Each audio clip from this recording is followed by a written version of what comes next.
Okay, start. Question number 14. Why lighter objects like pitball are attracted by charged rod? Question समझ में आया? ये हमने पढ़ा हुआ है पहले, वो नहीं बताया था उस एक्सपेरिमेंट में कि जो फुट पट्टी को ऐसे सेल पे घिसो स्केल को और कागज के छोटे छोटे टुकड़े के क्लोज ले आओ तो कागज के टुकड़े फुट पट्टी को चिपकते हैं, तो वही हुआ ना। इसको तो घिसा बहुत सारा घिस फुट पट्टी को, तो ये चार्ज हो गया, ये चार्ज रॉड हो गया, ठीक है। और लाइटर ऑब्जेक्ट मतलब कागज के छोटे छोटे टुकड़े। Here we will understand by the example of pitball because in the textbook pitball example is given. चलो बहुत सिंपल लॉजिक है। पहले तो देख थोड़ा एक्स्ट्रा नॉलेज देता हूँ। जैसे ये कोई कंडक्टिंग बॉडी है, कंडक्टिंग बॉडी है और ये इंसुलेटिंग बॉडी, इन दोनों में फर्क क्या है? इन दोनों में ये फर्क है, कंडक्टिंग बॉडी में भी इलेक्ट्रॉन्स घूमते रहते इधर उधर अंदर होते हैं, हमको दिखते नहीं है, लेकिन वो कब दिखेंगे?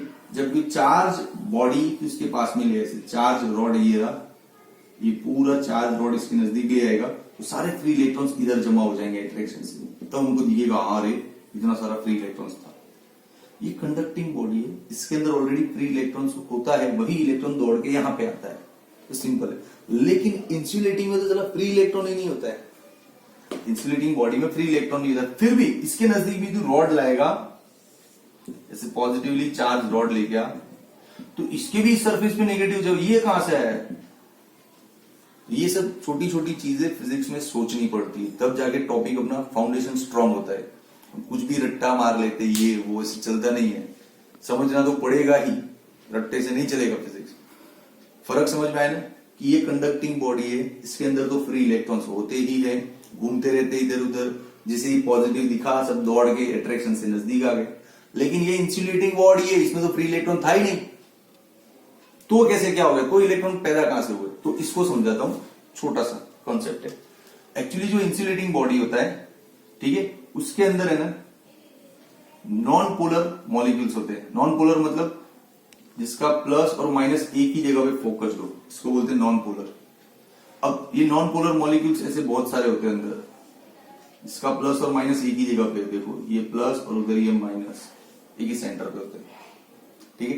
अब जैसे पॉजिटिव रॉड इसके नजदीक आया तो ये पॉजिटिव का अट्रैक्शन इतना जबरदस्त होता है कि वो इस प्लस माइनस को ना यूं अलग कर देता है। हाँ, ये जो एक ही जगह पे फोकस्ड दिख रहे हैं प्लस माइनस, उनको इस पॉजिटिव का अट्रैक्शन ताकत, इलेक्ट्रिक फोर्स, इन दोनों को अलग कर देता है। कैसे अलग करेगा? ऐसा था मॉलिक्यूल, अब देख मॉलिक्यूल ऐसा दिखेगा, खींच के अलग कर दिया दोनों को, सारे मॉलिक्यूल्स ऐसे हो जाएंगे, खींच के अलग हो जाएंगे, तो इसको बोलते हैं पोलराइजेशन कर दिया। ये अभी टेक्स्ट बुक में है नहीं इतना कुछ, सिर्फ समझाने के लिए बता रहा हूं कि जो नॉन पोलर था, जिसके दो पोल क्लियर नहीं थे, देख उसके दोनों पोल क्लियर दिख रहे हैं, पोलराइज्ड हो गया। तो इस फिनोमिनन की वजह से फिर सारे इलेक्ट्रॉन यहाँ पे जमा हो जाते हैं। तो समझ में आया ना, इंसुलेटिंग बॉडी में फ्री इलेक्ट्रॉन्स नहीं होते, फिर भी सरफेस पे कहां से आते हैं? खींच के, नॉन पोलर में से इलेक्ट्रॉन निकल के पोलर हो जाते हैं। क्लियर? अब इस तो पिथ बॉल के साथ यही होता है, ये रहा पिथ बॉल। इस पूरी थियरी को लिखना तो ये सब तो एक्स्ट्रा था भैया, समझाने के लिए था, तेरा कंसेप्ट क्लियर करने के लिए। अब थियरी रिलेटेड दो ही पॉइंट है अपने पास। पहला पॉइंट कि जब पिथ बॉल जैसे लाइट ऑब्जेक्ट को हम चार्ज रॉड के नजदीक लाते हैं तो बॉल का रॉड की साइड का जो सरफेस है वो अनलाइक चार्ज प्रोड्यूस करता है और जो सामने वाला सरफेस है वो लाइक चार्ज प्रोड्यूस करता है, ठीक है।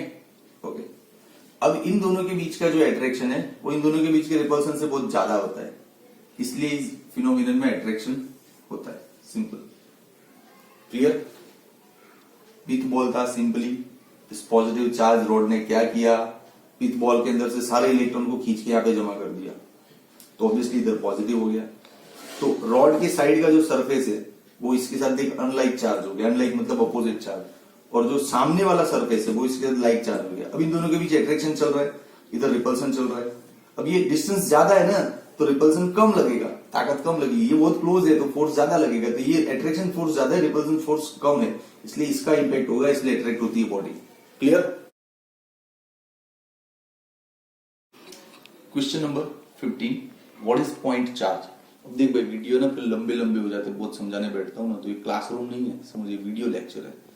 फिर वीडियो 7-8-10 मिनट से ज्यादा होना तो लोड नहीं होता, तुझे भी डाउनलोड करने में प्रॉब्लम होता है, इसलिए मैं थोड़ा फास्ट भी बोलूंगा और ऐसे इजी क्वेश्चन को ज्यादा इंपॉर्टेंस नहीं दूंगा। चल, what is point charge? Point charge क्या है? तो जब जैसे ये दो बॉडी है, बहुत सारा चार्ज है, अब इन दोनों का डायमेंशन मतलब इनकी साइज, इनके डिस्टेंस के कंपैरिजन में बहुत कम हो, dimensions are very small as compare to the distance between them, तब इन दोनों को पॉइंट चार्ज बोलना है। सिंपल। तो पहला डेफिनेशन यही है। क्या डेफिनेशन होता है? When dimensions of objects are very small as compare to distance between them, they are considered as point charge. Clear? जैसे देख, सन और अर्थ है, हम लोग और सन है, हम लोगों और सन के बीच कितना बहुत डिस्टेंस है, तो उस केस में हम अर्थ को भी पॉइंट समझते हैं, सन को भी पॉइंट समझ के अपने सम सॉल्व करते हैं ग्रेविटेशन के, याद है ना? ठीक है। अब पॉइंट चार्ज का एक और खासियत है कि पॉइंट चार्ज में बॉडी का सारा चार्ज किसी एक पॉइंट पे कॉन्सेंट्रेटेड समझते हैं, यहाँ पे जैसे इसका चार्ज यहाँ पे, फिर इन दोनों के बीच का डिस्टेंस कंसीडर किया जाता है। खत्म।